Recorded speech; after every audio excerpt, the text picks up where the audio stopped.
All right, everybody. Welcome to the Sweat Podcast, episode 17. Got a great show for you today. Going to start out the show in just a moment, bringing on a special guest today, Christopher Wilburn, coming on, founder of the DC, Maryland, Virginia Amateur Tour, along with the United States Billiards Academy. So, going to have him on in just a second.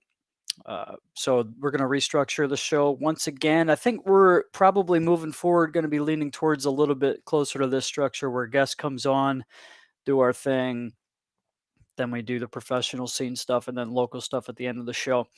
We'll see. We'll see if it continues to seem to work well that way. So Chris will be on in a second, but first, before we get started, I'd like to give a big shout out to Murray's Plumbing and Heating. Thanks to Raymond Murray for sponsoring the show. You can check out, or you can contact him at 443-488-2152. Good work at a fair price. He services the Baltimore area, and shortly will be expanding his area of service to the state of Delaware. So thanks to him. Also, if you'd like to support The Sweat or The Sweat Podcast, you can check out the merch store at merch.streamelements.com/The Sweat.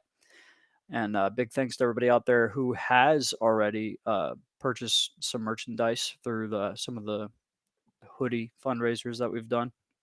Got to work on distribution of those. Have a whole bunch of them sitting in my car right now. So anyways, without further ado, guys, going to bring on my buddy, Christopher Wilburn. What's going on, Jeremy? Not too much, man. How are you this morning?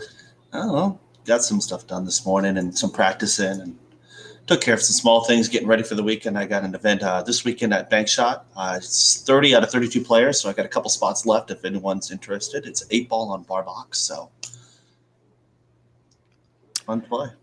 Yeah, there's been a lot of 8-ball tournaments here recently. It's funny because it seems like you go months and months and months with no 8-ball at all, and I'm always like, man, I love 8-ball. And then now, the last couple months, there's been a bunch of it going on. I love it. Yeah. So, guys, anybody out there watching, if we could get a quick sound check. I just turned Chris's mic down a little bit. He sounds loud in my ear. But let me know if you guys can hear both of us well. That brings up a good question for me to start out, and I'm gonna play your video probably as we transition into the Billiards Academy conversation. But I think we'll talk about the Delmarva Amateur Tour first, or not Delmarva, the DMVAT. Yeah. You corrected me on that, and I've been working on not making that mistake again. Anybody that doesn't know, the DMVAT stands for DC, Maryland, Virginia Amateur Tour. All right, so we're clear on that. You just mentioned practice, and do you struggle at all to balance? Obviously you got a lot of things going on, right? Mm-hmm. But at the end of the day, you're still a pool player, right?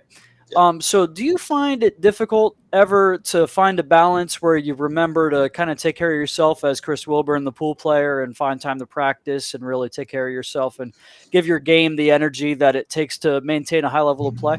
Well, yeah, you do have to set aside time for it. My calendar is heavily booked between the academy and the tour, working a full-time job, and as you know, running tournaments, there's a lot of back end. Running a tour is beyond a tournament because Sure. A tournament, it's a one-time thing. All right, here we go.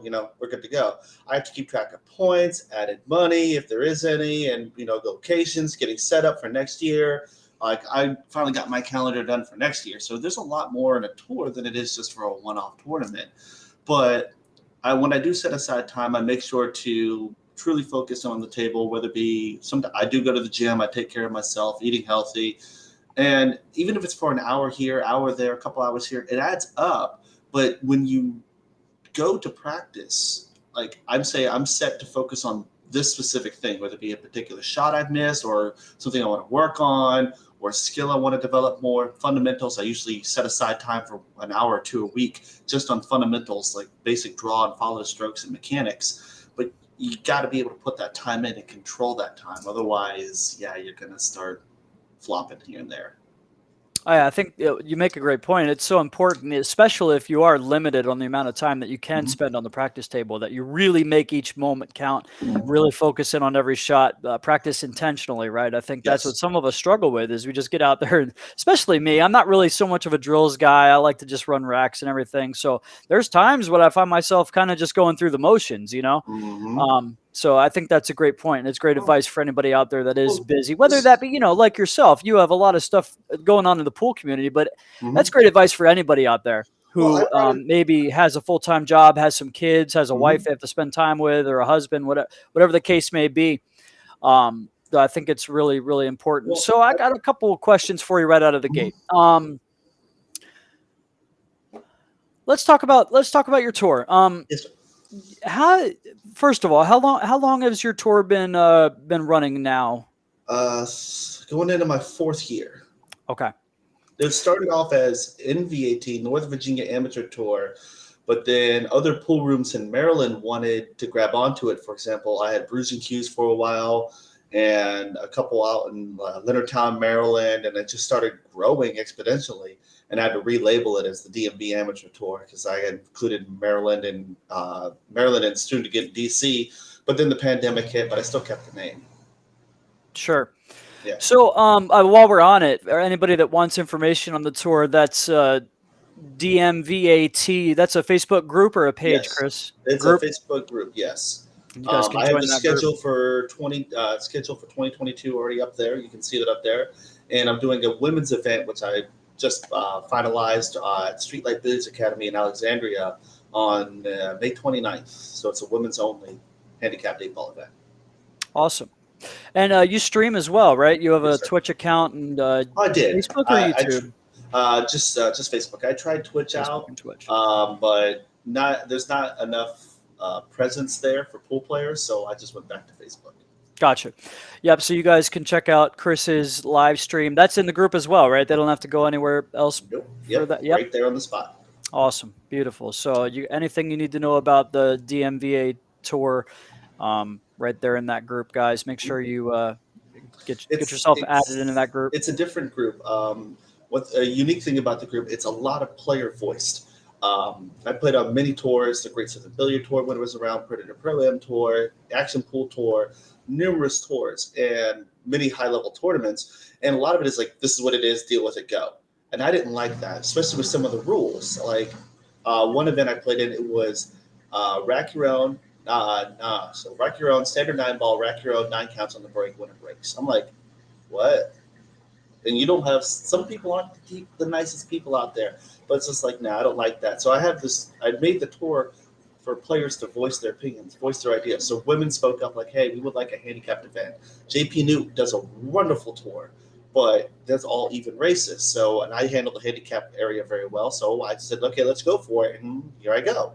So I want players to speak out and voice their opinions. So the first event and the last event, players vote on what they want. They pick what they want, and I run that event. Chris, I'd love to get your thoughts. I made a post maybe a week or so ago. A little bit of a disturbing trend for me, and I'm as much a supporter of all these Fargo rated events and Mhm. what have you, all the different sorts of handicapped events that are out there, whether it be Fargo capped or Fargo rated or whatever. But it seems a little disturbing to me that, especially here recently, some of the major open events that we're used to seeing fill, like competitively fill, like people begging to get in and on the waiting list, they're really, really struggling. Mhm. Um, and I mean, what are your thoughts? Do you think that handicap tournaments are just the way forward, or is there still a place for these open events in our area? So there's a catch to both ends. So for the handicap stuff, you got to realize for most people don't really understand it. For even a guy like me, I consider myself at best a great amateur, maybe a low end semi pro player.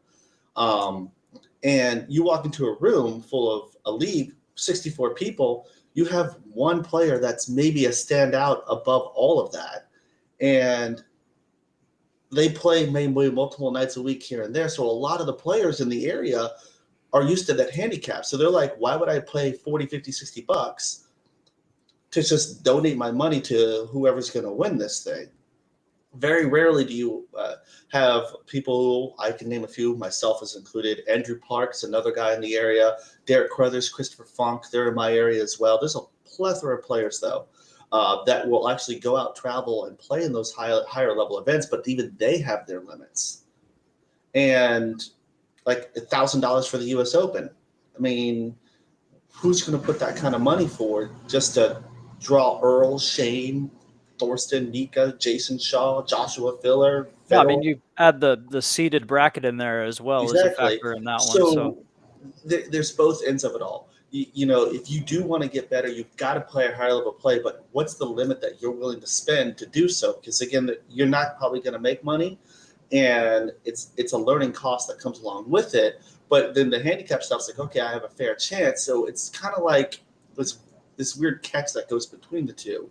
And the way I've seen it, I want to see it grow, but the way I've seen it progress is you got to step up to it. So what I love with the APT data, and I'm trying to reincorporate it back in, is if you won the Action Pool Tour points, top 2 places, and I had this happen years ago. Sean Wilkie got first, I got second in tour points.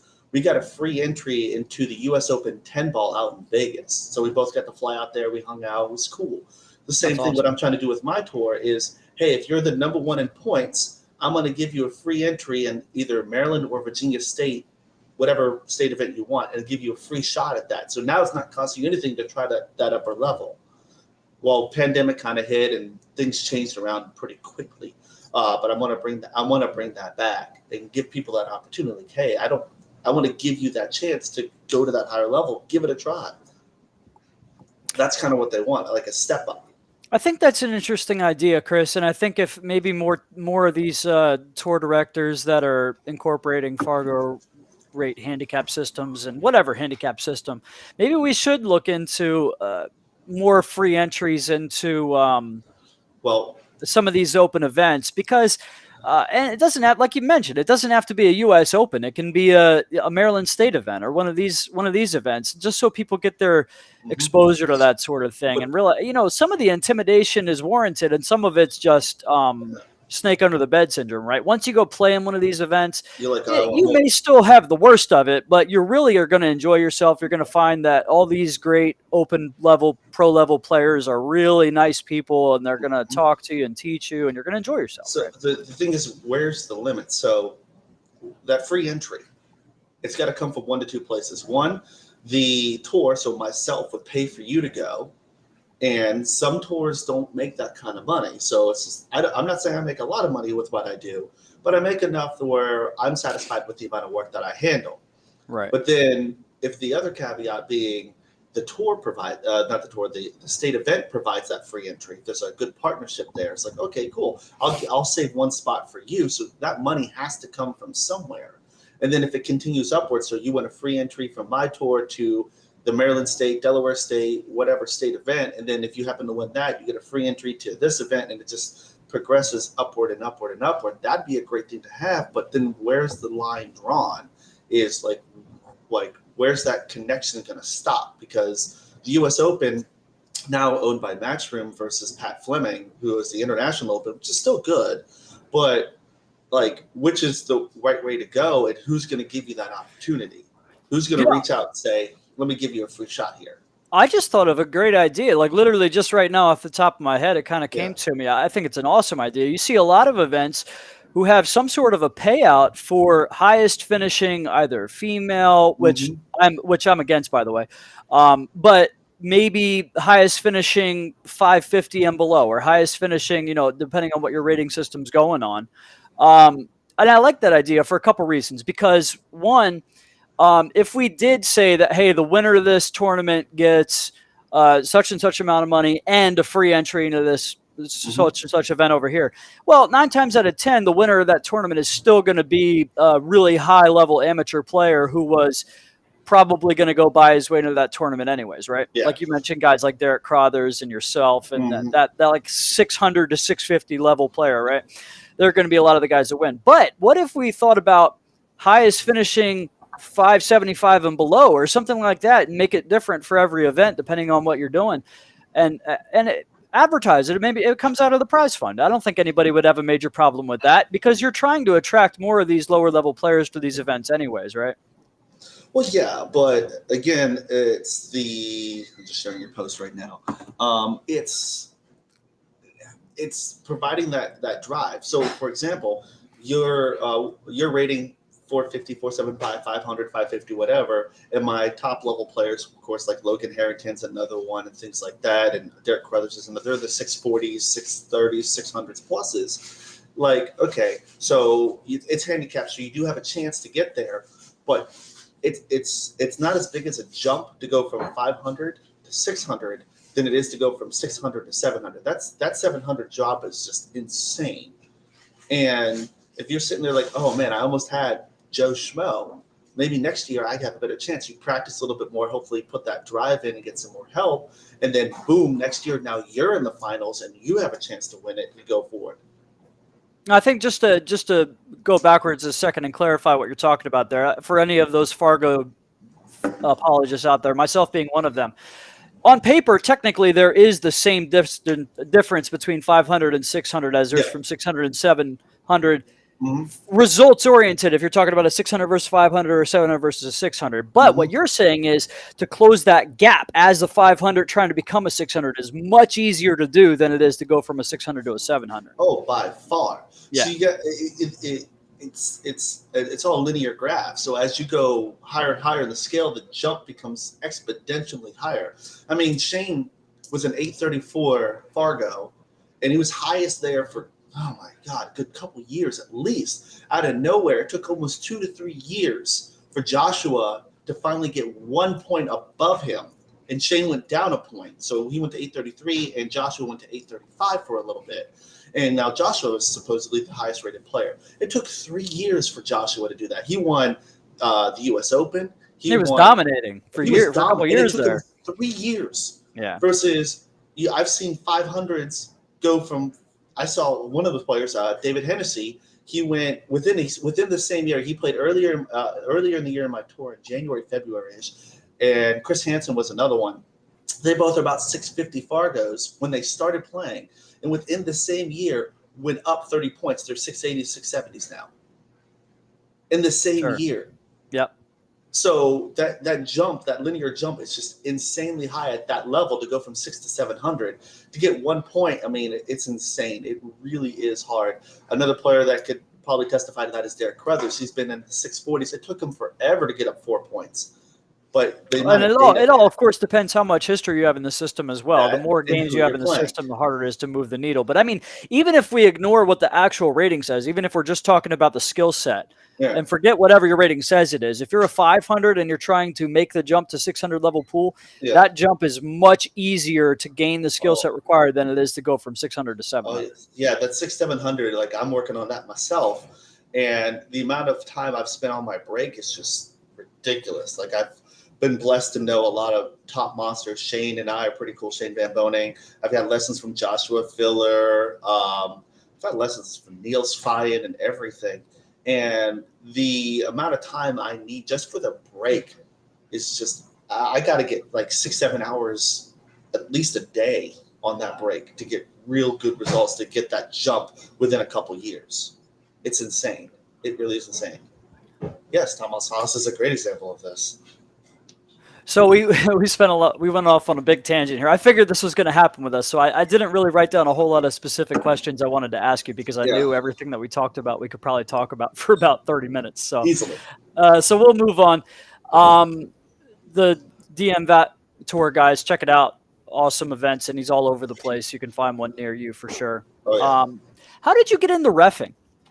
The referee stuff. So Roy Francisco, there was a match that was coming in. Siming Chen from China was coming into town, and Donnie Mills matched up.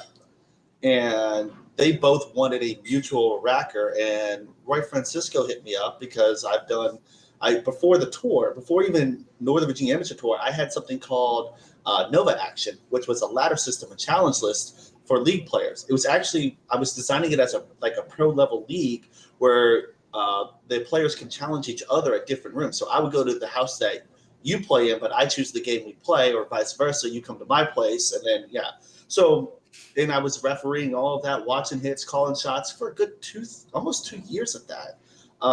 And Roy was following it. He was helping me out. We did a bunch of challenge matches, and he hit me up. And so I was like, yeah, I can do that. Tried it out. it went really, really well. And I've just been doing that kind of stuff since then. And I've been called on multiple times for watching shots or refereeing matches. It just became a thing. Yeah, I think you're a lot like myself, and you're just so immersed in the game that kind of through osmosis you picked up a lot of knowledge and understanding of rules and everything.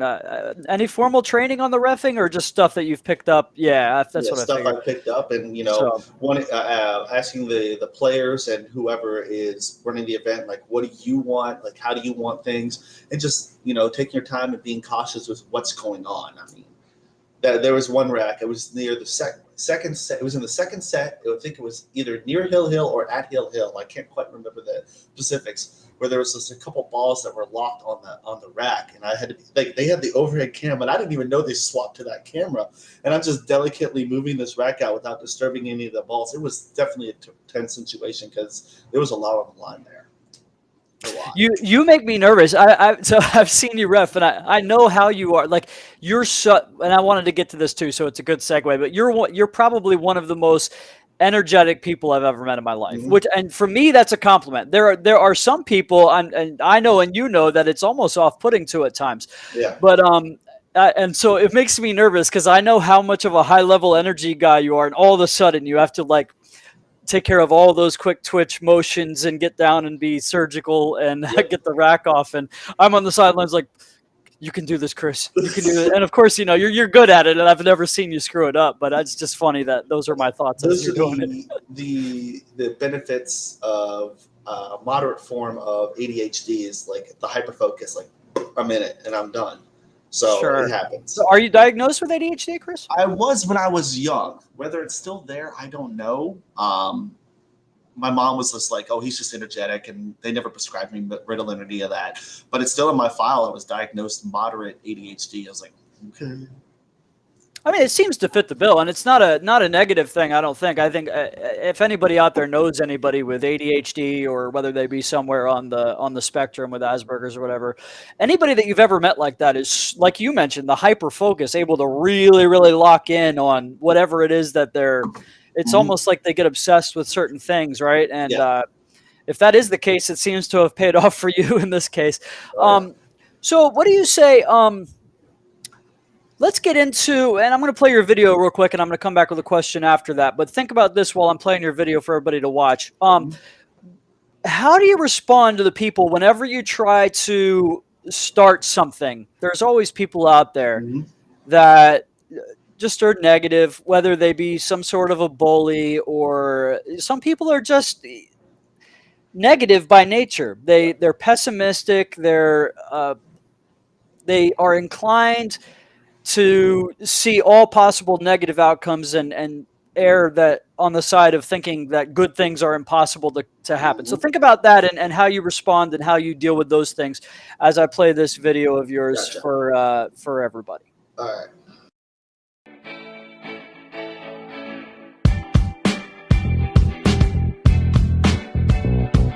Hello, Chris Wilburn here with the United States Billiards Academy.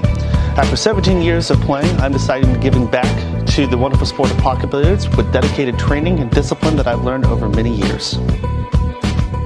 By offering scholarships and the pathway to success for future generations of new and experienced youth players, an opportunity to continue playing at the collegiate level, beyond high school of course, with all those scholarships and other future trainings. Again, I'm Chris Wilburn with the United States Billiards Academy. To learn more, check us out at www.us-ba.com, and welcome to the world of pocket billiards.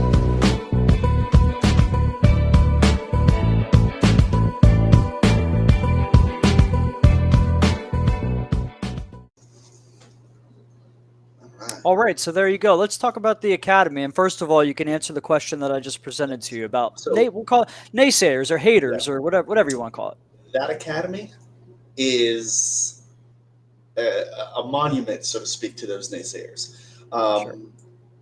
Just like the tour and a couple other things I've done over the years. Nova Action was a learning experience, definitely. And I want to bring that back in a different format. But on to the question at hand is, people say you cannot make a living on pool tables. Like a pool room can't survive on just pool. You have to sell food and alcohol just to live, just to be able to pay bills and all that stuff. And I knew there was some kind of way, but I couldn't quite figure it out. So I kept looking around and researching, and I found this way. And it's a monthly membership to go through to be at the academy for training and everything else. I'm going to offer boot camps. I'm going to hire in pros and everything like that. I'm trying to get Fairfax County involved. I'm already on the third step for that one, third or fourth. But they're going to have all the negativity. You just ask questions. What would you do in this situation? How would you change the sport? What would you do? And just keep pushing them. Eventually, they're going to back down. Like, I don't know. I said, well, at least I'm trying something. Will it work? Sure. I don't know. But it's better to try something and fail than not do anything at all. And eventually, either they're just going to back away and just leave you alone. Or a couple of times, I've had a couple of people that have completely changed, because when I break down their negativity and explain to them the pathway that I'm trying to do, and how to change the viewship of whatever I'm trying to do, like ABCD, they eventually say, okay, I see how you're doing this. This could work. And I'm like, okay, now they're the supporter. So either they just become quiet or they become a supporter. Cool. Either way. Yeah, I love that. And I think you really it starts with, you have to really, really believe in yourself. And like you said, you've accepted the possibility of failure, right? Like that's part of any endeavor that you set out on, is like, you have to weigh the option that's out there that, hey, this might not work, but I'm willing to put myself out there, stick my neck out, and give it a go. And I think that says a lot about an individual. So I'm much respect on my end, sir. And look, I can give a perfect example. Listen, I'm starting to become well known, at least in our region, as a streamer, right? But it did not start out that way, and it wasn't that long ago. I started out by pulling my phone out, propping it up. I didn't even have a tripod at the time. Propping it up and live streaming my matches individually. And you get all this like, oh, well, this guy takes himself way too seriously and stuff like that. And maybe they were right, but I just wanted to get better. And I wanted the added pressure of people watching. I wanted to be able to go back and see what I did wrong, see the wrong decisions that I made, look at my mechanics. And it turned into, it would have been real easy for me to quit. There was times when my opponent says, you're not filming this. And I'm like, I had to respect it. I had to be like, okay, I'll do the next one. And there was times where it was just pokes and prods from some better players. Oh, this guy can't even run a rack. What the heck's he recording it for? But I pushed through some of that. And eventually it got to the point where these guys would come up to me, hey, can you do my match? Or, hey, where can I watch this at? And, little by little, I started adding graphics in and adding a scoreboard, and I stopped recording my matches and focused in on a feature table. And next thing I have a live stream, and I have a logo, and I have a brand, but anything you want to get into like that, you're going to have people that are just negative Nancy's, man. And they're out there for sure. Was one of them. They said there's no way it would survive. Nova Action. They were partially right, and I had a pathway to get that bill, but that sprung into my tour, which has now been prosperous for going on 4 years now, which I'm thoroughly surprised. And I still have negative naysayers out there saying, oh, handicapped events this, handicapped events that. Then I just say this and start your own. Do whatever you want to do. Do it better. Try. And I mean, I've seen you at Brian and Lai Productions, their stuff. You've got your things going on, which, it's just eventually once you hit a point, it just topples over and just things come out your way. I'm now looking to expand into Southern Virginia, Hamptons, Roanoke, Virginia, Richmond, Virginia, down in that area down over there. I got people up in your area, a few up there in Pennsylvania. So my tour could easily franchise out and go all over the place, which would be cool. Absolutely. But it takes time. I think that one of the things that really surprised me when I started getting into more of the tournament side of pool was, man, at the time it was so wide open, especially in my area. Like there wasn't anybody doing anything. Yeah. And really just people needed to step up and try. And now it's getting to the point where everybody has seen the success of guys like yourself and On the Hill Productions and some of these other things. And now it's like there's so many tournament directors you almost That can't even fill up was events in certain weekends. So, and I know, as a so. matter of fact, I'll let you talk for a minute about cooperation, because I think it's another important topic, right? We've got so many things going on now, especially in our area, and it's a good problem to have, by the way. But talk about what cooperation means to you, and how do you handle trying to select dates for your events? All right. This year was a poop show. I'm not going to lie. I didn't know who was coming back. I didn't know who was getting started. We had no idea about nothing. Center Pocket wasn't just trying to open. There's a lot of stuff going on. Everyone's trying to do things. There's limited capacities with people. COVID really messed a lot of stuff up. So on the year of COVID, so at the end of last year, I was like, you know what? I'm just going to go big or go home. So I did 22 events this year for my tour. I went down to one-day events. Players loved it. 32 players capped, and in and out today, you get your weekend back on Sunday. It was really nice to do. But then, like you said, you've got Joe Norton, you've got BNL, you've got On the Hill, JP Newt, and then you've got Wayne Everhart with TTMD. You got Jake Lawson with Dynaspheres. Oh, the Virginia states, and you had Maryland state events, and then these little guys coming in here and there. There are just so many of us that we basically flooded the market, and now we have a conflict issue. Like, a tournament's on the same weekend, and we're like, crap, what's going on? I didn't like this, but at the same time, I wanted to play too. I'm a player. Player first, director second. I wanted to play, but there's nowhere I couldn't. Everyone's fighting with each other. So what I did was, back in June-ish, July, I built a spreadsheet online through Microsoft OneDrive, and I put a calendar up there, and I gave access to all the big directors. And I was like, okay, guys, and I put a group together on Facebook, and we all update the schedule. We all have access to this drive, and we can update our schedules. So we can see where the conflicts are and say, oh, JP Newt's on this weekend. I'm going to jump to this weekend. You can see everything. I put major holidays in there, like Christmas, New Year's, and Thanksgiving were the big three. Big events like the Expo, stuff like that. That way we know, hey, don't put stuff on these weekends. Why? I tried to get APA involved, because I know they've got Tri-Cups playoffs, LVQs, and stuff like that. So I wanted to make sure that we didn't conflict with them, USAMs and things like that. It's very hard to get data from a lot of people, but luckily a majority of them put their stuff up there. So I already had the calendar for On the Hill, JP Newt, myself, Joe Norton, Wayne Everhart, Jake Lawson wasn't sure yet. We now have BNL Productions and a couple others. We all have the schedule now that we can see everybody else's and what we're doing. We started planning back in June, July-ish, and there's like maybe 4 conflicts for next year. 4.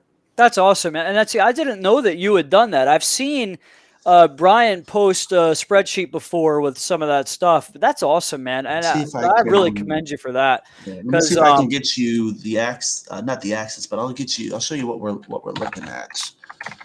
Because it was definitely a nightmare in the beginning, because everyone had different pieces of it all. Is there a way to share my screen?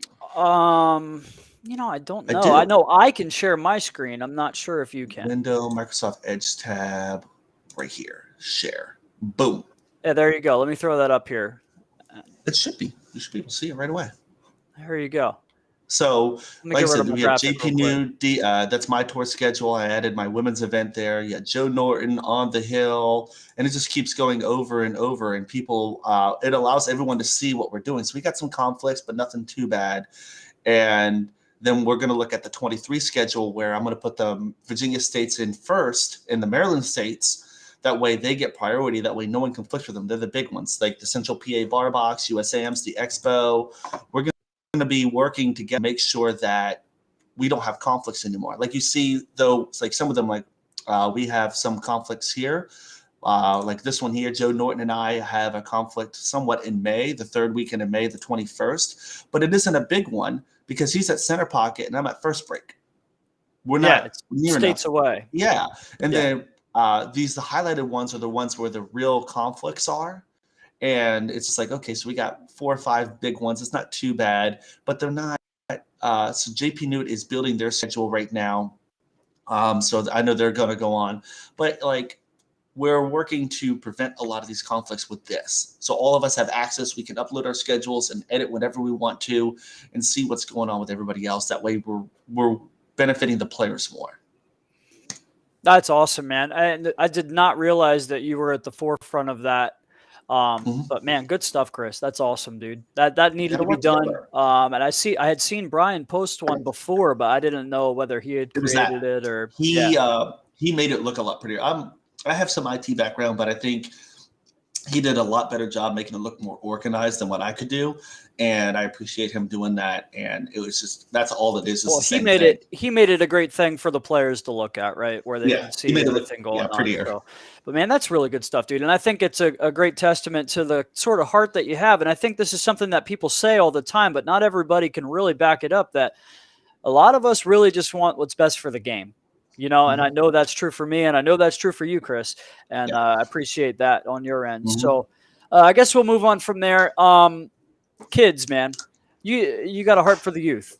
Yes. Where does that come from? And let's talk about that a little bit. I started playing when I was mid teens, 15, 16 years old. And the pool room at the time I was at um, wasn't the greatest, but I wanted to play every day. I just fell in love with the game. It actually irritated me because I couldn't shoot the ball in, and I was a good athlete. So it's like, okay, why can't I do this? And I just eventually came from like, I got to figure it out to what can I do, and I just fell in love with it. But in Fairfax County, after 9 p.m., you have to be 21 or older to be anywhere with a bar, and every pool room has a bar. So it's like I cannot go in after 9 o'clock on a Friday, but like I've got nothing else to do. I want to play pool. That's it. Give me a pool table. And I had to have my mother bring me in, and she sat there and made sure, because of the ABC laws and stuff like that. Eventually, I got the ability to be there after hours because I worked at the establishment, so I could play whenever I wanted to. But it was still a hassle just to be able to play. And I look at the youth, and it's just like that's the future of the sport. I look, Nathan Childress came out of nowhere. April Larson was another great player from Minnesota. She's moved to that. Chris Robinson, another player who went to Texas now from California. Taylor and Tristan Hansen, we helped them out a while ago. Serena Black was another one. Sierra Reams from Richmond when she was a junior. It was just like that's the future of the sport. And right now we have Skylar Hess coming up. It's just like if you don't have the connections available, or your parents are a pool player, you'll never know it exists until you're 18. Like it just doesn't exist. So you need a safe place for them to go that parents will know that they can plop their kid off or be able to have their kid go to and be able to play at a young age to learn about the sport. And that's all I want to do was play. It's like, this is it. I just want to play pool. And that's kind of what sparked it. Yeah, I love that. I have a big admiration for anybody that's working with the kids and thinking about the next generation. And there's a lot of reasons to do it, right? But Mhm. I think one of them highlighted right now with the problem, not problem, I guess, but we're at a huge disparity with Europe with the Mosconi Cup coming up, right? I mean, they can field probably But, three teams that would be favored against our guys, right? And that's not, well, listen, I'm not one of these guys that think it's going to be 11-3 again, but yeah. um, it's obvious that we have to do a better job with player development, right? I think that's the point. Well, yes and no. It's not so much player development because you look at the players that are on there, and no disrespect, all of them very great players, like phenomenal players. Like I met almost all of them, honestly. I think so. I don't quite recall a couple of European players I haven't met yet. But the difference is the access to information. Sure. That's what it is. In order, Europe, they're just like, here it is, let's go. They have academies, they teach people. That's kind of where I got the concept from, was the Asian and European cultures. But they're willing to give the information away. Like, okay, here's what you have to do. Here's what's needed. And they're really about that. Whereas over here in America, a lot of the top American players I've met, they don't give away anything. You have to be a part of that inner circle to get anything out of anybody. And Basically, they act the same way streamers do. in a sense, yes. I mean, I give credit to Josh. He helped me get started with the streaming stuff a long time ago. The one with Jake Lawson, Josh Shutterfield, that's the name. He helped Sutterfield, me get yeah. started. Yeah. I couldn't get things working, and he, FaceTime and video called me and, said, okay, do this, do that. And then boom, I got my stuff up, and I was gone since then and learned how to do it and got more and more in depth. But he helped me get started. But it's the access to reliable information is where I believe the reason why the European players are far superior than the American players. The Philippines, they start very young. The Asian cultures access to information. Look at the Koh brothers, the Taiwanese, like they give away information. They have a YouTube channel and they just give away information. Right. Like, here, go learn things. But the Americans, I don't see much of any of that. It's just like, well, how did you learn to do that? For example, one of the best breakers on the planet, we all know him, Shane Van Boening. Like, you could watch his break all day long, but I mean, no disrespect to Shane. He says he's not a great coach. I've asked for help for it all, but he says he's not a great coach. But it's just like, why can't someone else develop a great break and help teach you that style and keep going with that world? And it's just access to information and resources. So if there's an up-and-coming player, Skylar Hess, again, a great example, why can't she's already got, I mean, she got Predator now. I think she has Breakout Billiards, Breakout Billiards, Breakout Billiards. I think it's Run Out Renegades now. It's the division that of too. Yeah, and like those things are great. Don't get me wrong. Like, okay, you get a cue. Like, I have Shuriken Cues. I'm sponsored by them and Bull Carbon, and that's great. One of my best sponsors, in my opinion, was my first sponsor ever, Baltimore City Cues. Right. They gave me more than just equipment, which was great, what I needed at the time. But when I had the equipment, it's like, okay, what's next? They gave me access to information and stuff to learn my game and develop my game. And I have an immense amount of respect for Jay and Peggy Wilkinson because of that. Like, they helped me learn to teach myself so I could teach others. And by the way, they've done that for a lot of players. By the way, we should point out they're one of the things I like about them is it was a situation that came up with Bethany Sykes, I think, and they sponsored her and they loved her, and it got to a point where they thought that and evaluated that she didn't need them anymore, and they backed off and they went to help out with the next player. And I think that's a great model that they put forth there. And by the way, Bethany has plenty of sponsors. She wasn't hurt by that. So the story with Jay and Peggy, I met them at Turning Stone Resort Casino. I went to Turning Stone with Sean Wilkie, and I just, in passing, just having conversation with them, and I heard they were no longer sponsoring Karen, and I was able to get more information on why. Not going to go into too much details. And they said they were looking to sponsor up and comings, like people who needed the help. Right. And I was like, well, I'm trying this stuff out, and I needed stuff. So we sat down, we had dinner and chatted. And the next day, Jay Wilkinson comes up to me with a good $400, $500 Joss cue because I needed equipment. And just like, here, take it. That was the start. And we've been there. We've been together since, which has been phenomenal. And they had some stuff happen, so they don't sponsor me anymore, but they still help out. They're awesome people. But that's what's needed, is getting people access to information and resources and helping them develop their game. And that's what I want the Academy to do. It's a space for the kids to develop and learn the game. Now, am I the best coach? Do I know everything? No way in heck. I don't know nowhere near enough. I'm still learning myself. But I can get them to a point where they can get to somewhere where they can learn more information and keep developing from there and get access to those resources. I'm going to give them everything they need to say, okay, let's go, keep going, and just see what happens. You made a great point. You mentioned Shane Van Boening says he's not a great teacher, right? He's not a great coach.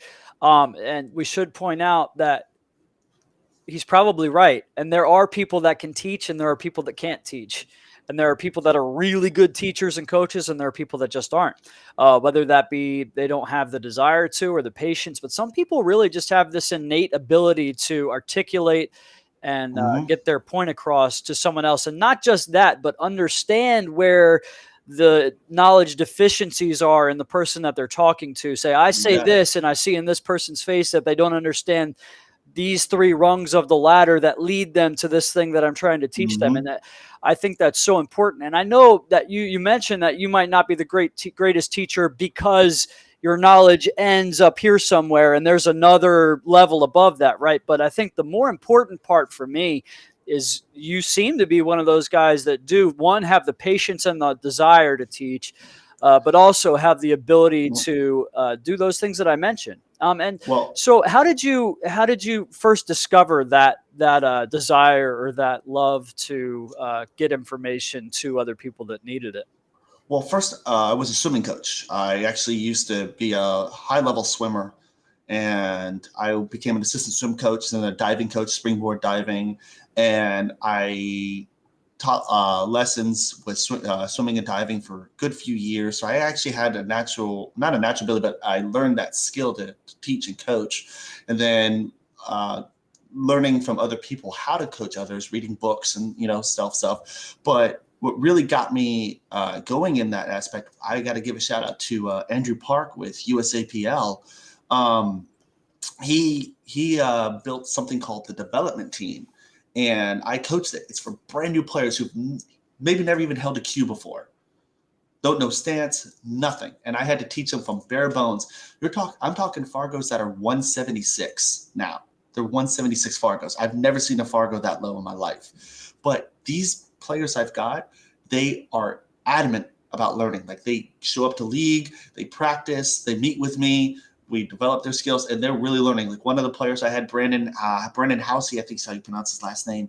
He took a private lesson with Mike Davis Jr. when Mike Davis came into town. Like, they are adamant about learning. The problem is a lot of them, when you join league, they're like, oh, I'm not good enough to play league. Even though it's handicapped, they want someone to help them. Like, okay, let's get this started and go. The way he designed that was phenomenal for the development team. And it's for anybody that's brand new. Like, hey, try it out. Here's a great coach. And that's how I learned to really teach people. Like, all right, let's learn how to play the game. Let's learn how to do this stuff.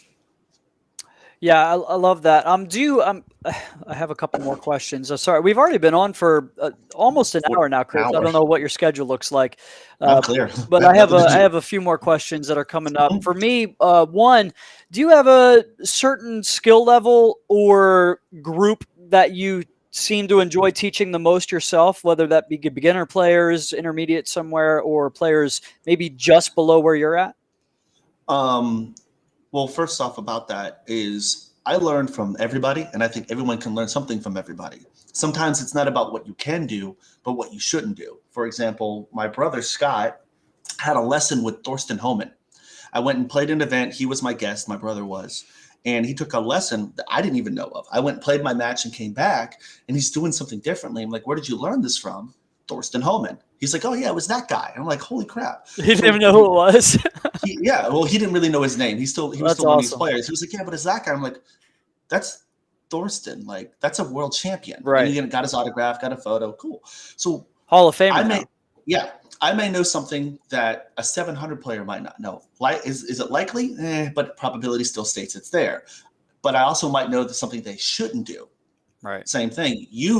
Your Fargo versus my Fargo, you may know something from someone that was in Delmarva Billiards or some pro. You've got Matt Crawl that comes up there probably frequently, but still there. Matt Crawl's a great player from Delaware. I hang out with Josh all the time. Josh Roberts, I was about to say him next. He's brothers. Oh, Josh Brothers. Yes, not Josh Roberts. Roberts is by the way, if Josh Roberts wants to hang out, I'm game. That's right. I had to play him 1 year at the U.S. Open, but I could learn something from you because you probably picked something up from them. Your game has jumped up a lot. I've seen that. So there's probably something that I don't know that I could catch from you. So it doesn't matter what their skill level is. You could always learn something from somebody. Well, and I think there's a lot of different ways to get there. I think you're still a couple of Fargo points higher than I am, but we're in a similar bracket, I'd say, as far as Fargo goes. But I think we get there a whole lot differently, right? I think you're a very, very fundamental guy. You're always focused on stance and technique and things like that. Not that it's your only focus, but it's what jumps out to me. Whereas me, I mean, do I think about these things? Yeah. Do I have corrections when I'm offline on certain things? Sure. But for me, the biggest thing for me is the mental game. And it's what I work on more than anything.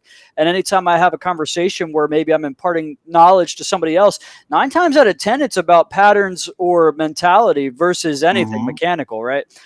So I think there's a lot of different ways that you can get there.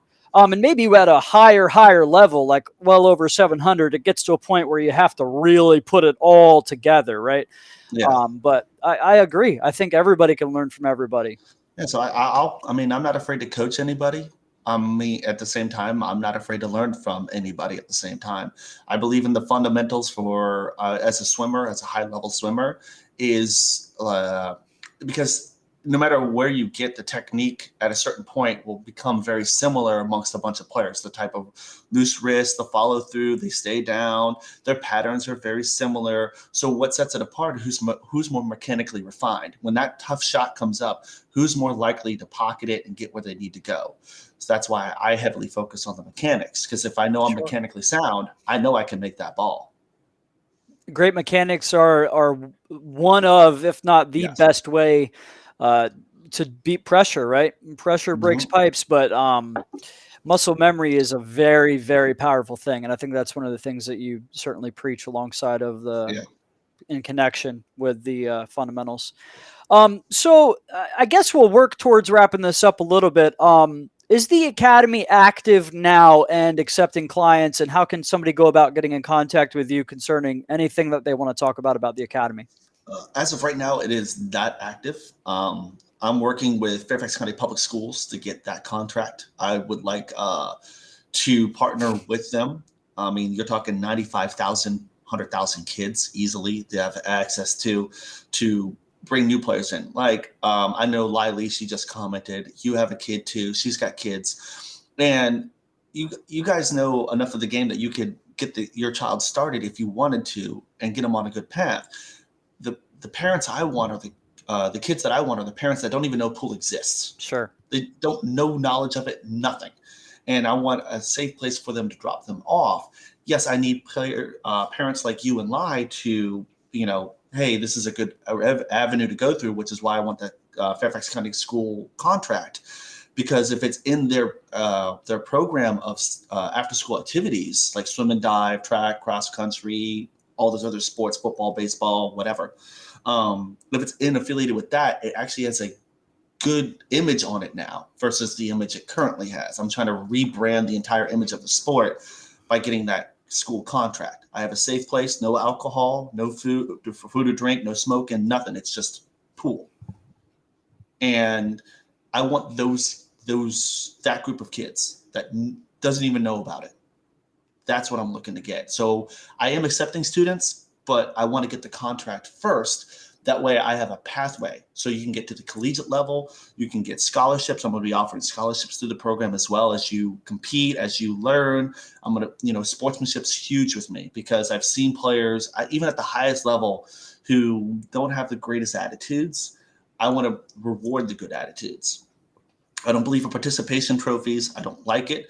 I'm going to reward those who work hard and say, here's money for college, and then keep continuing it onward from there. George Mason, James Madison, if I can get to Virginia Tech, Nova, of course. There's plenty of schools that are in the area that I can build through.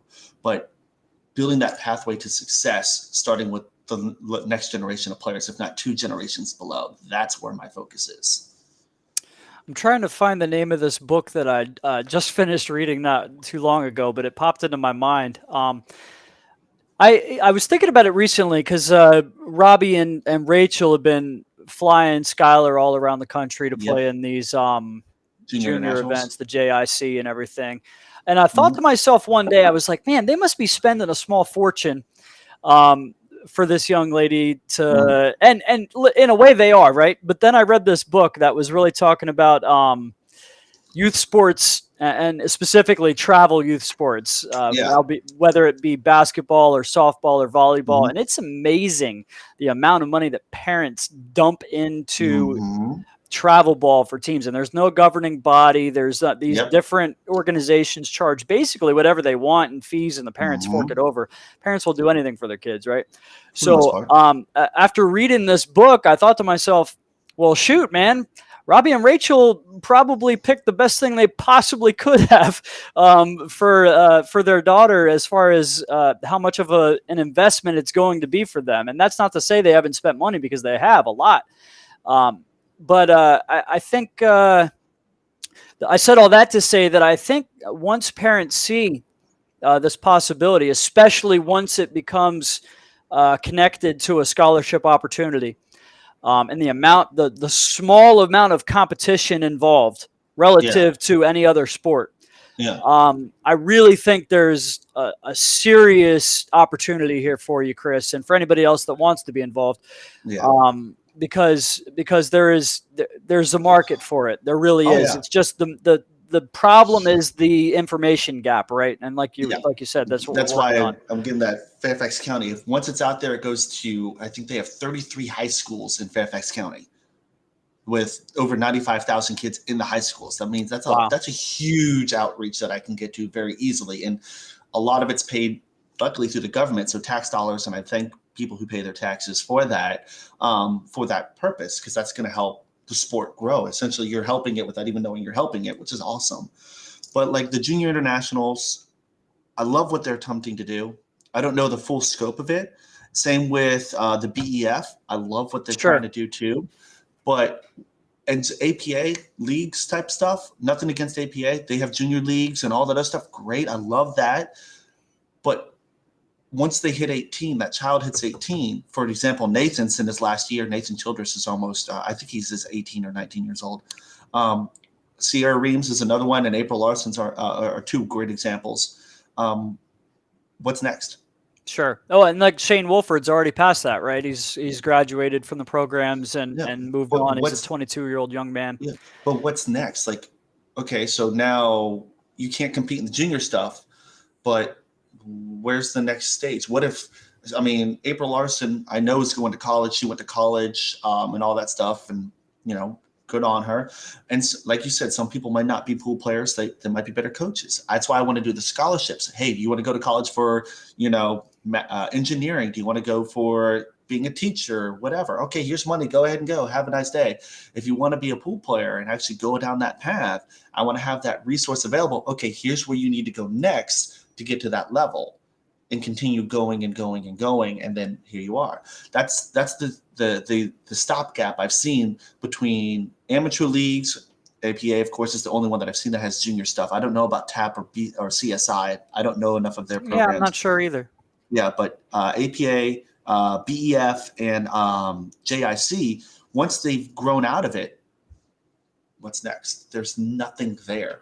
It's just like, all right, hey, go do whatever you want to do. I'm like, that doesn't help the sport. That doesn't help us. Yeah, and there's that no man's land that we talk about all the time, right? For guys that basically right about the level that Nathan Childress plays, or like a Josh Brothers. Yep.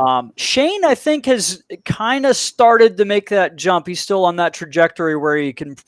There's a very real chance that he's going to make that jump and be one of the top United States players within the next couple. I think Nathan can too, for sure. The only difference is we've already seen Shane kind of cross that threshold, I think. Yeah. And I think Nathan will too, as long as he wants to.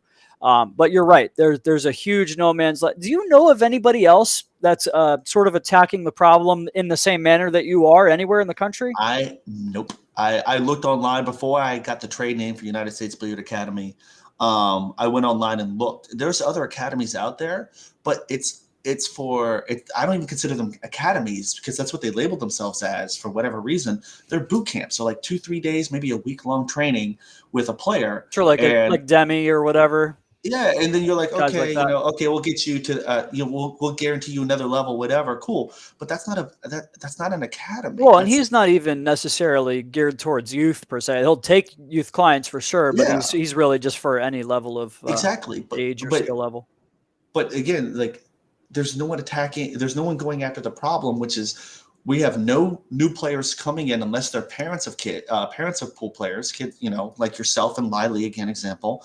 Unless you're a parent, it's done. We're gonna fade. You got to find a way to get new kids or stay exactly the the same, right? I mean, even if it doesn't fade, we're gonna stay exactly where we're at. And listen, we've all seen some light pumping into this sport, right? I think you and I would both admit that outside of the short-term hang-up that was COVID, or I suppose is COVID, things are looking up in certain aspects of our game, for sure. There's good things happening. But like you mentioned, and like we've alluded to here, no one's really attacking it at the source, right? We're still dealing with symptoms. And you are really trying to focus on attacking the initial issue, where we're pumping new players into this from an early age that have a real chance to become great players. Even if they don't, it's just putting this thing I've seen with the sport and I've talked to a lot of parents because again, I'm very sociable. I talk to a lot of people. I get out there. The stigma of this sport, and people know what it is, and I don't want to voice it. I don't like speaking negativity. That whole thing needs to be wiped clean. All of it has to go away. And in order to do that, you need to bring in a new bunch of players that don't even know it exists and show something that has never been done before. Like, okay, this is a clean environment. Nothing's wrong here. This is what it is. But you have to lay that groundwork, which is going to cost time and money, which who wants to make the sacrifice? So you have to do both pieces, and you have to showcase it as something different. So you have to offer things. The easiest sport, not going to lie, to get a scholarship with, golf. Just regular golf, not frisbee golf, golf. There's not very much competition at all. Yeah, you can walk onto your high school team, no matter where you play. I mean, there's a couple exceptions around the country, which are schools that are primarily known for their golf programs. But almost any high school in the country, you can walk onto your team and literally you never having swung a golf club, you're going to make the roster and get free rounds of golf. And you're going to learn at the same time, because just playing the game, you're going to learn how to do everything. And will you be the best? You might be a plus 36 handicap on a 72 par. Like, you'll be 100 strokes. Okay, who cares? You can still possibly get something out of that. So there's definitely a huge market to rebuild the sport from the ground up. But then who's going to be leading the front? I don't mind doing it. Now, am I the greatest player? No, I'd rather have a monster like Shane Van Boening. I mean, I would love Chris Robinson. That dude is intelligent as heck, and he's a great player. He's got a lot of credibility. Tyler Steyer's another one. And Chris, the biggest thing about Chris for me is he's of all the professional level players out there in the country, absolutely does the most to help out the junior players. I mean, I see, if you follow him on Facebook and look at the comments that he puts on these kids' posts and the conversations that he has with them, he's already an excellent mentor for these young kids. Yeah. The Mosconi Cup, he had that one phenomenal break, but even though they lost the Mosconi Cup, or when he didn't play his best, instead of being negative about it, he's posted some of the things he's going to work on, and things he's learned about. He has such a positive mindset. And Tyler Steyer is another one that I've heard, and I've had a small chat with. I've actually been able to meet him, who has a very positive mindset. And those are the two guys I would love leading the front of this, because with their namesake on top of the academy, I mean, it would blow it out of the water. But again, I understand pool doesn't make a lot of money right now, but and with what they do, they need to make money to live. They got to eat, they got a house, all that stuff. So unless there's a salary involved, I know they probably won't, because they're not going to just donate their time. I know enough about it. They have, with as little money as here, they need to be playing as much as they can, and I don't blame them. I don't. But just to give you an idea, I don't want to throw too many numbers out there, but if the academy takes off in Fairfax County, I'm looking at a multi-million-dollar ability here, which I can open up more academies, hire professionals to coach on their free time. Say, okay, here's an opportunity to make some money. I need you to teach. Well, and it's like anything, right? We always say it takes money to make money, right? But at the same time, once you have this started in Fairfax and have a model that you can go present and show to other counties and surrounding areas, it's going to be very easy for it to take off if you can just get a foothold, right? Yeah. So I'm in the final stages, like I said. I had to do a little bit of reworking. The gentleman I'm speaking to, Mr. Curran for Fairfax County, he'll be back next week. I'll have a meeting with him for the final approval. Once that's approved, I build the budget analysis. Once that's approved through Fairfax County, I get funding and I can start turnkey open doors, and it's a go. That's kind of where I'm at right now. I'm at the final stages. Man, Chris, how great would it be in 5 or 10 years maybe if pool had the same image of like a taekwondo or some like any of these other martial arts. But I mean, just specifically, like golf has a great image for sure. But I'm talking more so as what if the game was viewed as a discipline that can really promote self-improvement and just positivity in youth, like martial arts is. You know what I Yeah, mean? We mentioned Demi Gelatis, who calls his training center his dojo, right? And like, yeah, it just gets my mind thinking, right? Like, man, that would be so great. And I think it's possible. I think it's oh, within it the is. realm of possibility because to Oh, me, it is. we know our game takes great discipline. I mean, there are guys that have the inclination and the talent where maybe they Hmm. get away with playing at a high level without putting in some of the practice that other people do. But the overwhelming majority of people,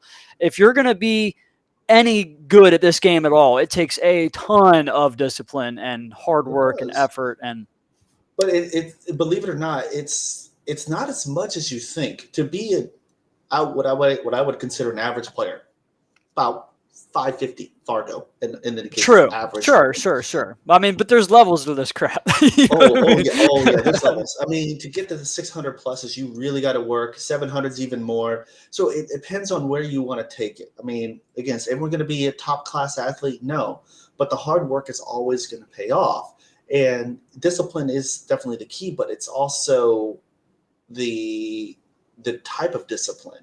Yeah, you could be at the table every day for 4, 5, 6 hours. I've seen people just break and run 9 ball all day long, and it's just like, okay, so you can run patterns, but when you get to tricky situations where you got to learn kick saves and you got to learn, multi-positional breakouts and stuff like that. There's so many variables that come in. Jumping, for example, is a huge aspect of the game that came in only fairly recently. You look at the old videos of Earl Strickland, they didn't even know jump cues. Nothing was there. Right. Past 10, 20 years, 2 decades, now we've got jump cues coming out of the woodworks. Predator, the Literally. PK Air. Yeah. And it's just like, it's insane. So that's a new asset to the game. Mass A's, the trick shots, the Venom Kohler. Mass A's are coming in. There's all this new stuff coming in. It's only fairly recent. And to really get to that 700 plus, you got to understand.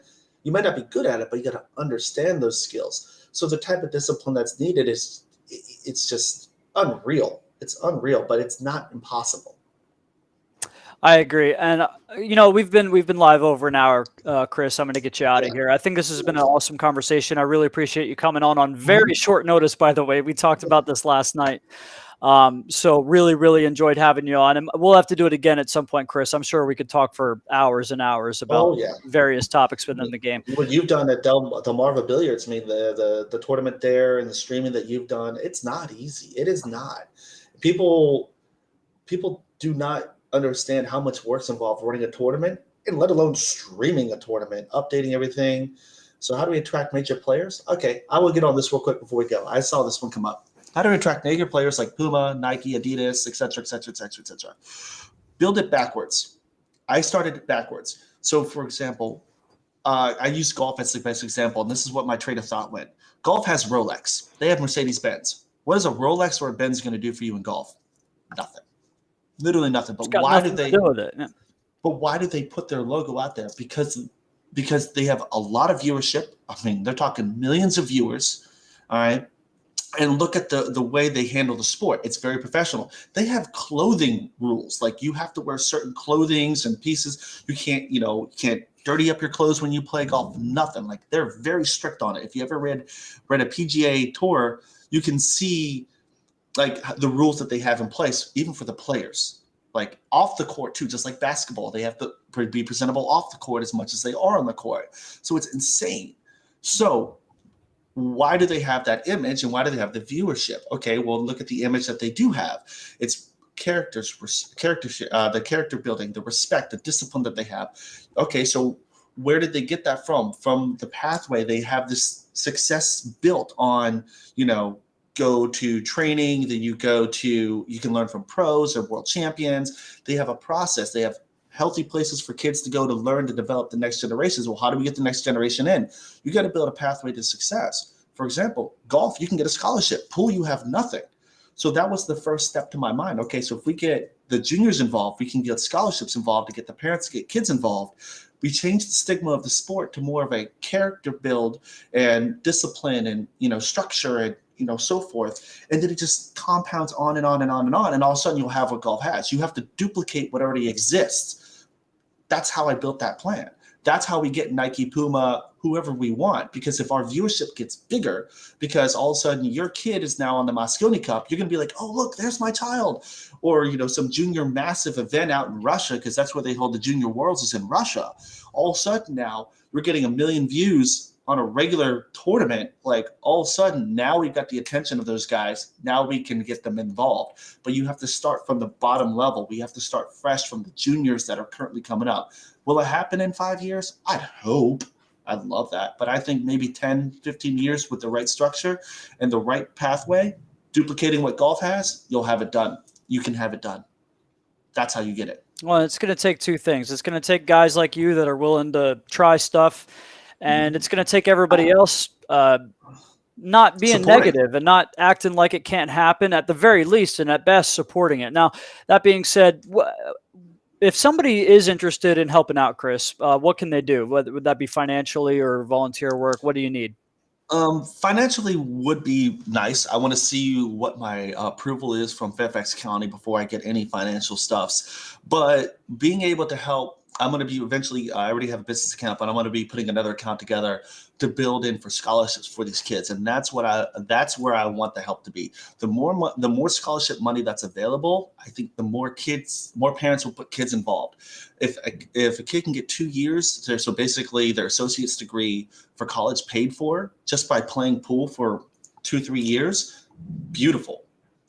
That's the goal. You get 1 to 2 kids like that. All of a sudden now more kids get involved, and it keeps compounding over and over and over. All of a sudden now you've got academies all over the nation, and multiple kids have this opportunity.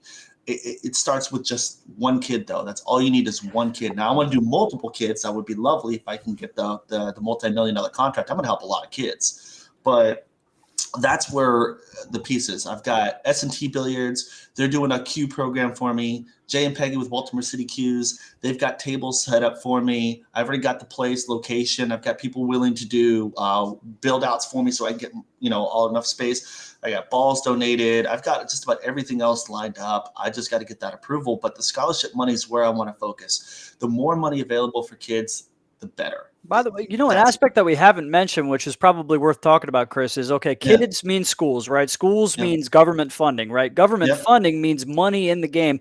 Money in the game means a potential pathway to a real professional career as a pocket billiards player.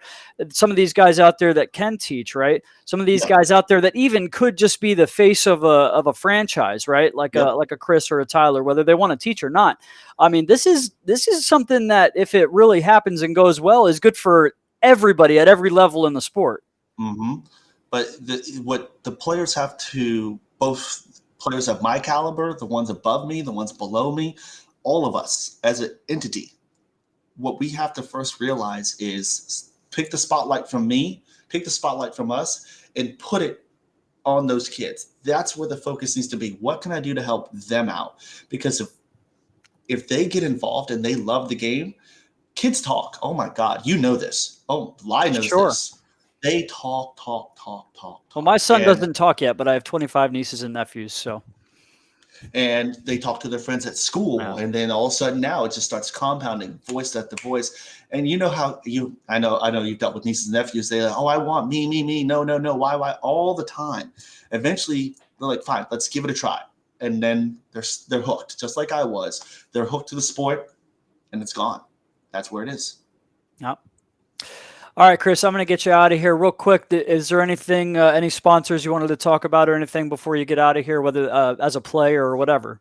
Well, other than helping out the juniors and new players alike, there used to be a program in college. Yep, the ACUIs, but they only did a couple thousand. And I'm building a place for that. I have to do build outs for kids. There's going to be nothing in there but pool tables. It's literally a business office. I'm just putting pool tables in. Right.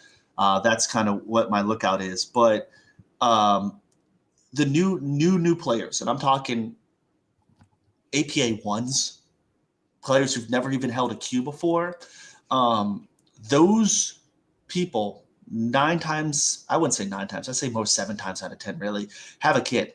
They're going to have a kid. They have a night off. They're trying it out, and I've seen too many players where they just bombard them with like, oh, you got to play on league. You got to play on league. No, you don't have to play on league. You can be a casual player. Come in once or twice a week and learn to play the game. Just put a hand out there. Reach out to parents. Reach out to people. And you never know who's going to know whom. And I've learned this. I've somehow met multimillionaires by sheer luck. Sheer luck. Now, do they want to invest in my academy? No, but because of this image of the sport. But they like what I'm doing, which is why I have access to those resources for the build out. I mean, a build out in an office space is expensive. It is insane.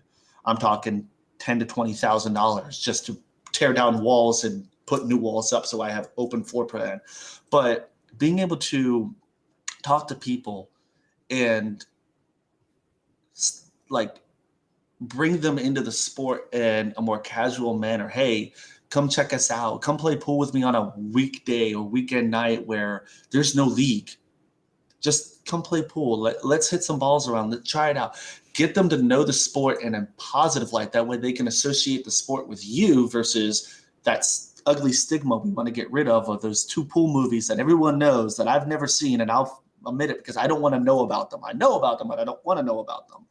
And just being able to put the sport in a positive light, the outreach. Hey, check out this thing. Hey, check out this thing. Hey, come check this out. Being able to reach to those new players, that's what's going to keep the sport alive. That's what it is. I love it. Yeah. All right, Chris. Well, we'll definitely do this again sometime, man. Thanks so much for coming on, and we'll be in touch soon, man. Have a good one. Yeah, you too. Bye-bye.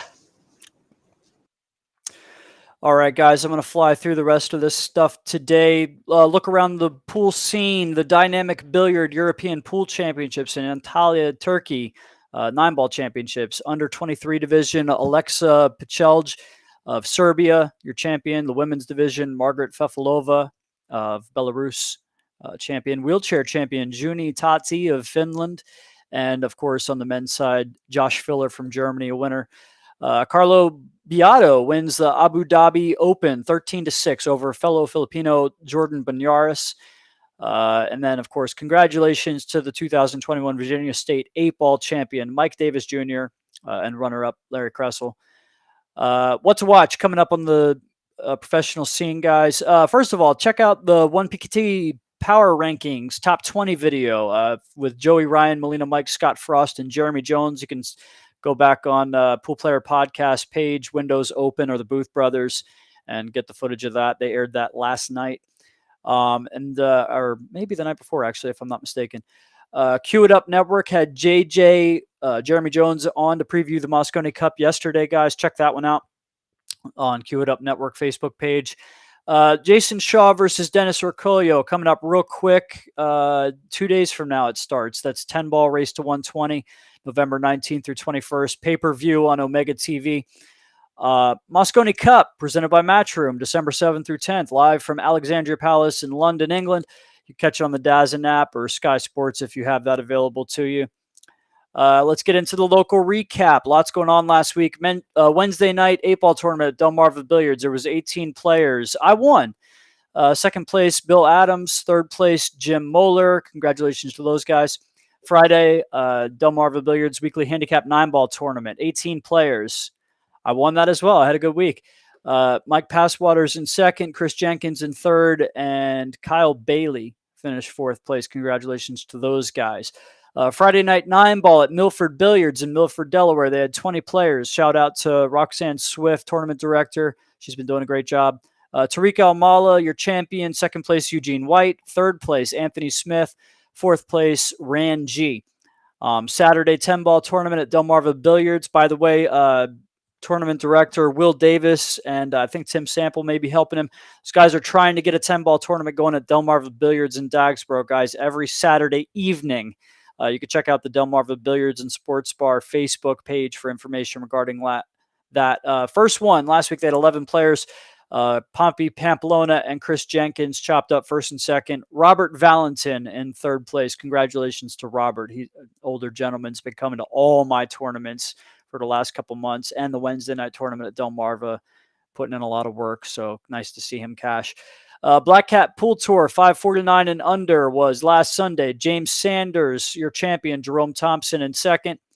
I couldn't find a bracket for that, guys. I'm not sure how many players they had or anything like that, but you can contact Kevin Williams for any information regarding the Black Cat Pool Tour. B&L Billiards Tournaments, 555 and under. That was Sunday at the Green Turtle in Bel Air, Maryland. First and second chop, Chris Cheney and Pepe Chris Scarlato. Todd Malden in third, Dan Bertel in fourth, Lucas Kilgore and Ralph Kramer, fifth, sixth, and Lai Lee, and I think Brian Kilgore, seventh, eighth, although the post was a little unclear. They posted a 7th through 12th, so I'm not sure which two of those players finished in 7th and 8th. Maryland State Amateur 10-Ball Championship, big tournament at Chop Tank Bowling and Billiards this week. That's your $6.99 and below 10-ball, 40 players. Champion Thomas Haas in an epic 2-set final over Derek Dea, where Derek came back through the B side after a loss to Caleb Corey in the Final Four winner's side round. Beats Thomas Haas 7-5 in the first set, and Thomas able to come away with the 7-5 win in set number 2. Congratulations to Tom. Derek Dea again finishes second, Caleb Corey in third. On the Hill's own Lloyd Bulliard in fourth, finishing real high in like back-to-back events. Playing really well. I look for him to win something soon. He's in great form. Congratulations to him. Bryce Cornish with a real high finish, tied for fifth with John Moody Sr. Congratulations to those guys.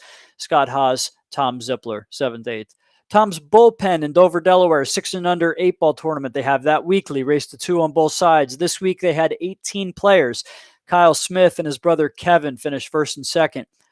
Third place, it just said Reggie, and fourth place, it just said Oi. So congratulations to those gentlemen. That's a good, fun tournament for APA 6s and below in Dover, Delaware.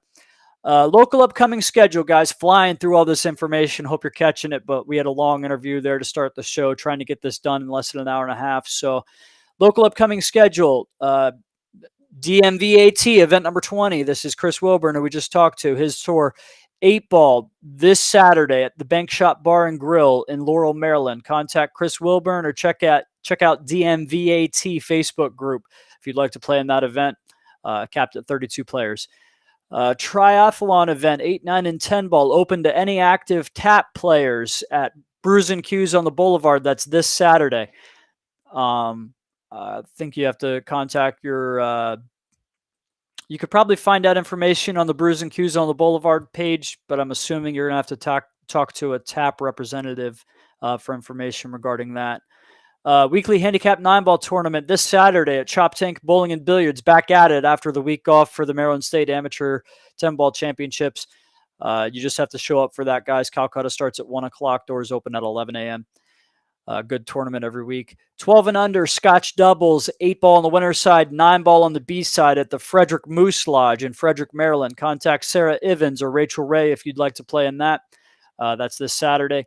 Central PA Bar Box Open starts tomorrow, November 18th through 21st at the Genetti Hotel in Williamsport, Pennsylvania. Contact Wade Kaufman for any information regarding that. I think you can also contact Tina Castillo-Morfesis. B&L double entry, double the fun, 9-ball tournament this Sunday at Center Pocket, the 21st. That field is full with a long waiting list, but if you guys would like a chance to possibly sneak into that one, contact Brian or Lai, and you can check out B&L Billiards Tournaments Facebook group if you're interested in any information regarding that or any other B&L tournament upcoming. By the way, guys, get your $20 placeholders in for the B&L 128-player capped Fargo tournament, open tournament, I think, coming up in February, if I'm not mistaken, guys. Make sure you get those in. There's a long waiting list, and you cannot hold your spot on the list if you do not pay your $20 admin fee in advance for that one specifically. They really want a 128-player full field. All right, get them in. Maryland State, before that, Black Friday 10-ball tournament the day after Thanksgiving, Brews and Q's on the Boulevard. That's an On the Hill Productions event. Contact Dave Nangle, Lloyd Bulliard, Rick Scarlato Jr., visit On the Hill Productions Facebook page for information regarding that. Great event. I'd love to see that fill. It is not full yet, guys. Jump in. That is a fun tournament. I'll be there playing that one. By the way, I'll be streaming the B&L double entry, double fun tournament this Sunday from Center Pocket. Looking forward to that. Maryland State Bar Table 10 Ball, once again at Brews and Q's on the Boulevard on the Hope Productions. That's November 27th through 28th, the Saturday and Sunday following Thanksgiving. Get your entries in for that, guys. All the Maryland State events are always really good tournaments, well ran, big prize funds, and great competition. If you're ready to get in there and test yourself against real tough competition, that's your weekend right there. Same weekend, J&T, 4th annual Limit 140 Celebrity Shot Scotch Doubles event, Center Pocket in Bowie, Maryland. Contact Joe Norton. That'll be his first week back in action following a short hiatus. I think they went on vacation down south somewhere. Shout out to Joe and April. Hope they're having a good time. Contact Joe Norton or check out Joe Norton Tournaments on Facebook. Scotch Doubles 9-ball fundraiser for Paul. I think it's Paul Duty, if I'm not mistaken. Limit 11. That's at the Frederick Moose Lodge, Saturday, November 27th. Again, I think contact Rachel Ray or Sarah Ivins for information regarding that event. And looking a little farther ahead, 10-ball tournament at Rockaway Billiards in Rockaway, New Jersey, way up in New Jersey. That's December 4th and 5th if necessary. It's capped at 32 players, but it will be race to 9 on the winner's side, big table 10 ball, and race to 7 on the B side. So it's going to take a little while. And there's handicapped entry, barely handicapped entry. There's 2 brackets, basically 685 and above pay, I think, 140, and below that pay 100, if I'm not mistaken. But for any information regarding that event, you can contact Paul Spanstra on Facebook. That's going to be a good one. I'll be up there streaming that one, and it's a long trip, but looking forward to that one. Should be a good time. That's it for today, guys. I hope you've enjoyed the show. We've been live for about an hour and a half. Thanks for hanging in there. Hope you guys enjoyed Chris Wilburn and the conversation talking about the future of the game. Love what the guy's doing. I love his spirit of positivity and willingness to work with other tournament directors to make sure that the game is as good as it can possibly be. You guys got to love that. So shout out to Chris. Thanks to him for coming on. If you don't have anything to do this weekend, guys, go support Chris's 8-ball tournament at Brews and Q's on the Boulevard. At Bank Shop Bar and Grill. And until next week, guys, thanks once again to Murray's Plumbing and Heating for sponsoring the show. You can contact Raymond Murray at 443-488-2152. Good work at a fair price. Services Baltimore area and coming soon, expanding to the state of Delaware. So hope you guys are having a good day. I don't know. You guys let me know if you enjoyed having the show midday like this, or if you prefer having it on Tuesday evenings as we've been doing in the past. Love any feedback I can get on the show in general, guys. Let me know anything good or bad about the show. Love to hear you guys' feedback. But thanks for being with us. Happy Wednesday. Go play some pool, guys. Have a good week.